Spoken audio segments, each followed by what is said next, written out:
So this will only be a very short video where I'm going to test that new sidetrack function on this Hover Air X1.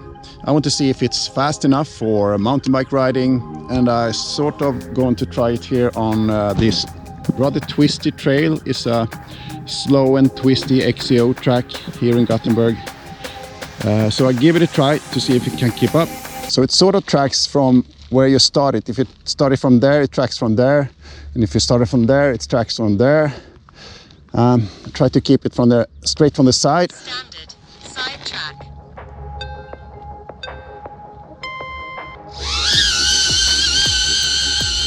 Okay, let's give it a go.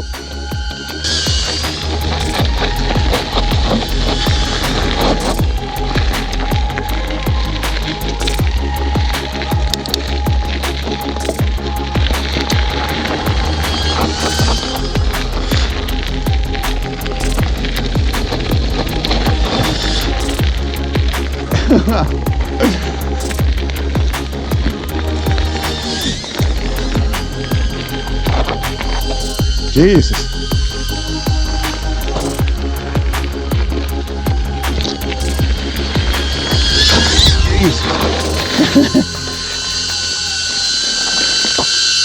No way.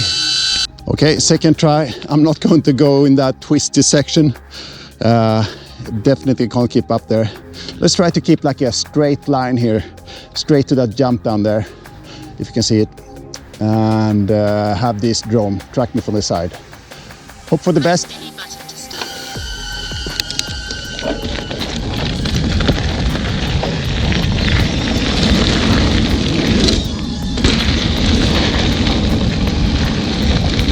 Oh, it dropped me. Oh, there it comes.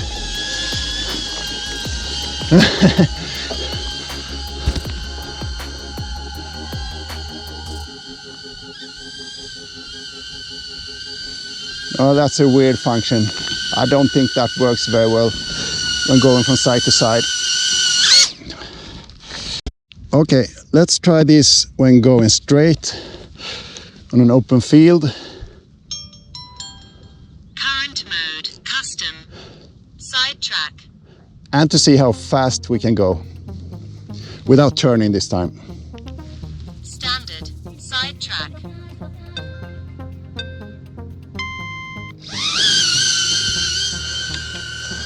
Right, starting off slow. It follows me.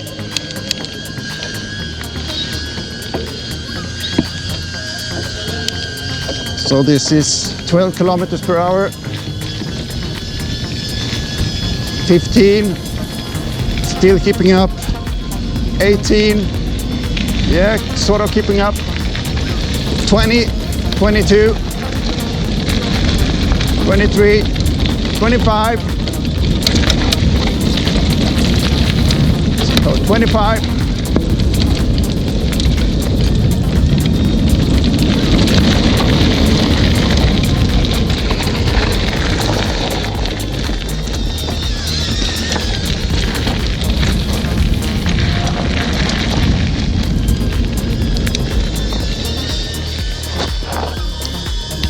Actually kept with me. Oh, jeez.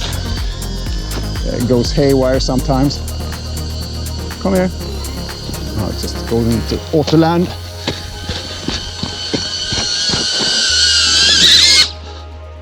Ascents and descents are challenging when using sidetrack. The drone simply doesn't change altitude very much. It's the same issue with Follow Me, but there it works a bit better and it never hits the ground. The Hover is a technical marvel, but from a mountain biker's perspective, it has its limits.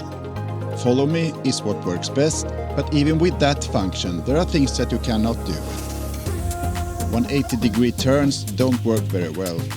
The faster you bike, the worse the Hover performs. It really is a drone made for hikers and maybe runners in the first place. But if you know the limits, you can work with it. If the trail is not too twisty and too steep, both sidetrack and Follow Me can work well enough. And for me, it's about having only a few seconds of aerial footage to match with my GoPro. If you're interested, I made a full review of this drone, which you can find here in the link or in the description. In matrix style, of course. For the convenience and the ability to film myself in a forest, this is the drone that I always carry with me, despite owning a couple of other drones. Right, it goes absolutely haywire sometimes. But if you go in a straight line, it can actually keep up. And I was a bit surprised. I didn't think it could keep up with the full speed of this drone. That's 25 kilometers per hour. But that worked pretty well, actually. So sidetrack at 25 kilometers per hour, that's not a problem, as long as you don't turn anywhere. But in these twisty sections that we got here, I don't think the sidetrack is a good function for that. Follow me works a lot better than that. Yeah, thank you for watching this short little video. If you're wondering, this is a Merida eONE-SIXTY, the new one that I'm going to review for a Swedish magazine, actually. So I don't know if I can post a video here on my channel. But if I do, I will link that up here somewhere and in the description too. See you in the next video.